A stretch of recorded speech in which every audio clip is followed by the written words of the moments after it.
Khaira block मिलित school college शिक्षक कर्मचारी समन्वय समिति तरफ बीडीओ को दाबी पत्र प्रदान। बालेश्वर जिला खैरा ब्लॉक स्कूल कॉलेज मिलित शिक्षक कर्मचारी समन्वय समिति तरफ सभापति ब्रह्मानंद साहू और आवाहक तथा संपादक विष्णु प्रसाद मिश्र आह्वान में राज्य संपादक बनमाली बारिक जुग्म संपादक प्रशांत होता समेत 100 ऊर्ध्व समन्वय समितिर शिक्षक प्राध्यापक और कर्मचारी सरकार विद्यालय प्रति होता वैमात्रिक मनोभाव को नहीं खैरा बीडीओ माध्यम सरकार को दाबीपत्र देते।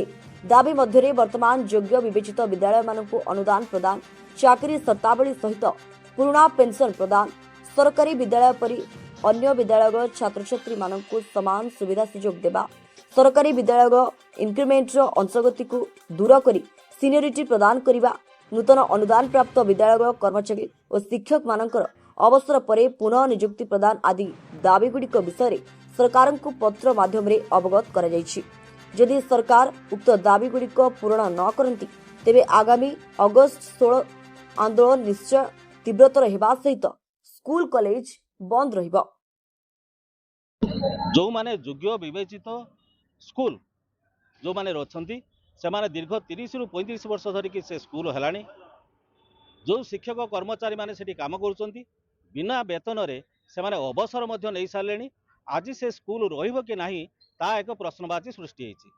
एवं अन्य पटरे जो स्कूल मानकरे आज ब्लॉक ग्रांट बोली कहा जाउछि 1994 परे जो जो जगार सब स्कूल खोली से जगार जो माने कार्यरत अछंती से अध्यापक हूँ, शिक्षक हूँ, कर्मचारी हूँ, जो माने भी हूँ, सरकार जितेबाला दुर्दिन अवस्था थिले आर्थिक संकट भितर गति करते सेतेबाला आर्थिक बोझ को ये माने मुंडेकी शिक्षार भार ग्रहण करते। एवं जदि आज ओडिशा गोटे उन्नत अवस्था को जाई थाए, शिक्षार प्रचार प्रसार होता है ताने यही वर्गर शिक्षक कर्मचारी मानक पई ता संभव होईछि।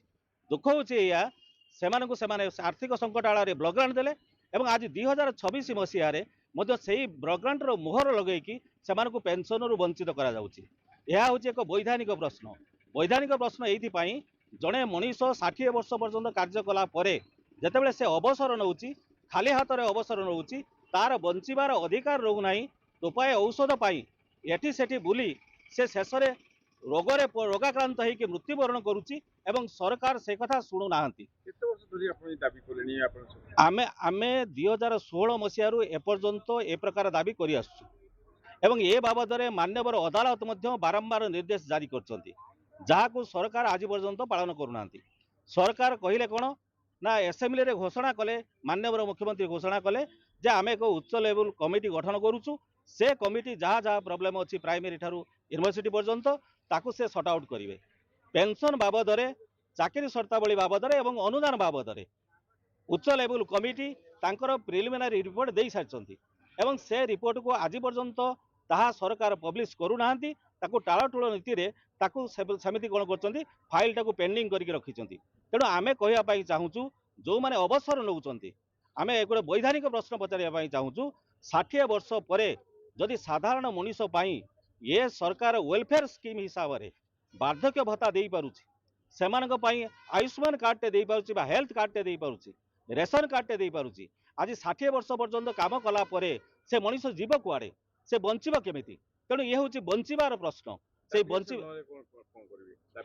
दाबी हासिल जदि न हुए आपण हिसाब करंतु जोटी ब्लॉक ग्रांट लोकटे रिटायर करुची से जगार नियुक्ति दिया जाऊ नाही।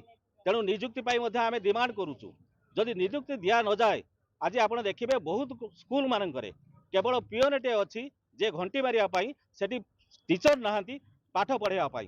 तेणु जोटी दुर्गम इलाका जो इलाका रे एई सब स्कूल कॉलेज खुली थिला जोटी एई शिक्षक माने एई शिक्षार भार नै थिले सेठी पिला माने पाठ पढ़िबे केमिति? तेणु जो माने साधारण वर्गर मनीष सेमानकर पिलांकर पाठ पढ़िबार सुरक्षा पाई ये कथाटा पूर्ण हवा उचित।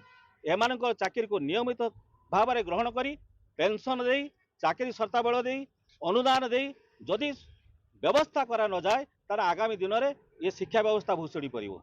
एवं आमे मध्य आज वज्र भाव में घोषणा करूचु आउ अधिक दिन आमे धैर्यर परीक्षा दे पारिबु नाही। आगामी अगस्त 16 तारीख ठारू अनिर्दिष्ट काल पर्यंत आमर आंदोलन चलिबो। राजरास्तार पुरपल्ली पर्यंत ये आंदोलन व्यापीब। जदि शिक्षा व्यवस्था विपर्जित हुए तापाई सरकार दायी रहिबे। ओडिशा स्कूल कॉलेज कर्मचारी शिक्षक मिलित समन्वय समिति कहबार कथा आज बीडीओ सार को आम आमर मेमोरेंडम देलु माननीय मुख्यमंत्री उद्देश्य रे उच्च शिक्षा मंत्री गणशिक्षा मंत्री एवं फाइनान्स मिनिस्टर को आम आमर निवेदन जनइलु जे विगत दिन धरी आम शिक्षा क्षेत्र में कौन दाबी को पूरण करा जाउनी प्रतिश्रुति दिया जाउची किंतु प्रतिश्रुति को भंग करा जाउची।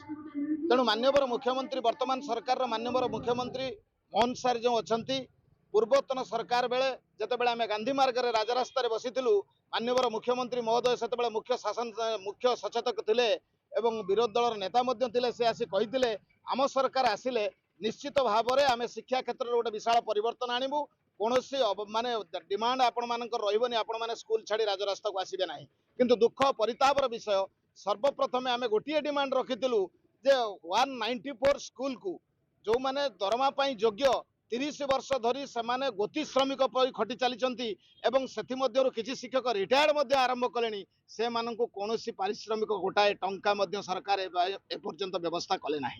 नंबर 2 जो स्कूल गुड़िक दरमा पाउची अनुदान नूतन अनुदान योग्य विद्यालय एवं कॉलेज गुड़िक से कॉलेज गुड़िक से कर्मचारी मानक कौन सरकारी शर्तावली से कि से पेंशन व्यवस्था ना रिटायरमेंट पर से औषध टी खावाई भी पैसा ना।